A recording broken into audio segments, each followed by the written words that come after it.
7:25 tocamos el tema de la ley o el proyecto de ley de comunicación que se tramita en la Asamblea Nacional, lo que se está haciendo también para socializar ese proyecto de ley. El día de ayer, por ejemplo, se cumplió acá en la ciudad de Quito un foro en el que participó la Facultad Latinoamericana de Ciencias Sociales, académicos, asambleístas, periodistas y público en general. Mauro Servino, docente de Flaxo, ya nos acompaña.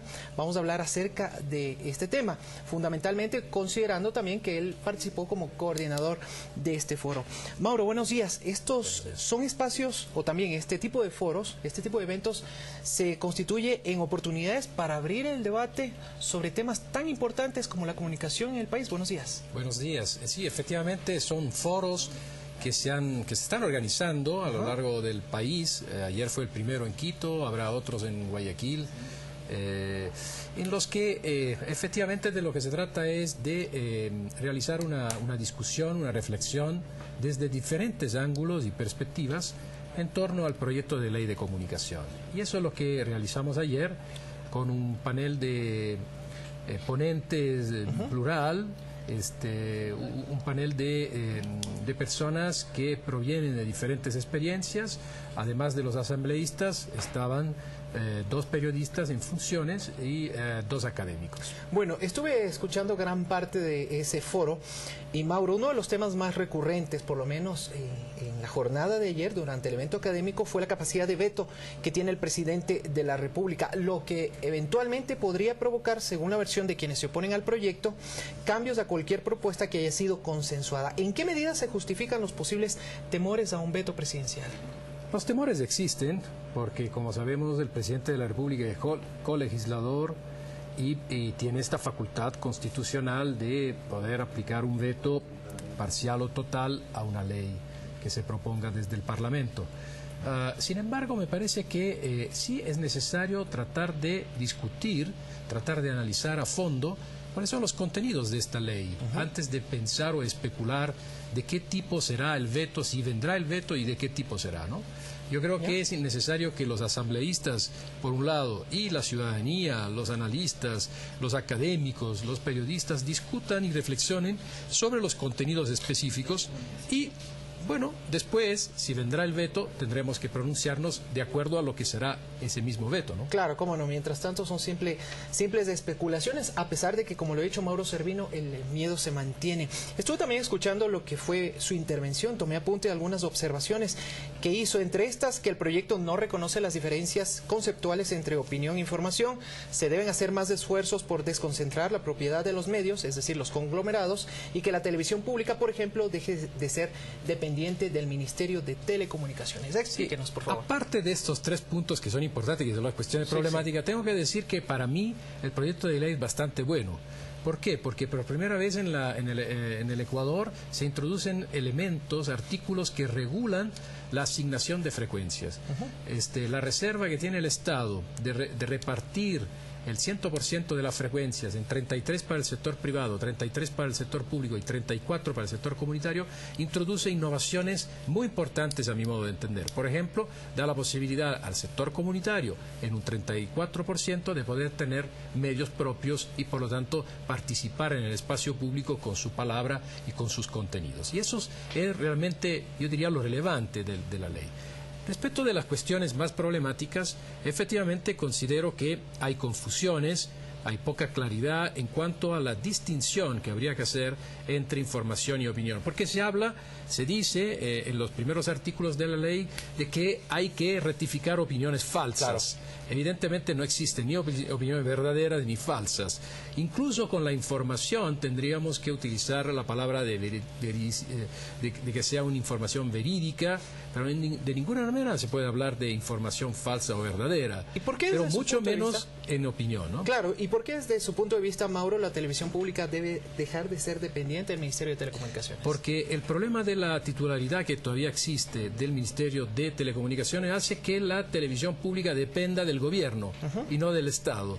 Habría que establecer un mecanismo, digamos, legal, que hace que la titularidad no sea de un ministerio, por lo tanto del Ejecutivo, sino del Estado. Una cosa muy distinta, una diferencia muy grande entre gobierno y Estado. Que debe ser especificada en todo caso. Siguen siendo temas como el Consejo de Regulación, su integración y atribuciones, la profesionalización, la censura previa, entre otros, los principales talones de Aquiles o el principal talón de Aquiles en este caso. Yo no veo que haya artículos que vayan a la dirección de establecer una censura previa. Lo que hay son una serie de artículos en torno a la responsabilidad ulterior, pero noto ahí que hay un esfuerzo para desjudicializar la responsabilidad. Es decir, se habla de el establecimiento de veedurías ciudadanas que pueden observar los contenidos mediáticos y pueden acudir al Consejo de Regulación en el momento en que ven que algún contenido puede afectar a un sujeto, a un actor en la sociedad. Yo creo que esto es importante. Y luego, con respecto a la conformación del Consejo, hay que hacer comparación con el Consejo, con el CONARTEL actual. Ese es el ejercicio que tenemos que hacer. Y ahí vemos que hay 4 representantes del Ejecutivo.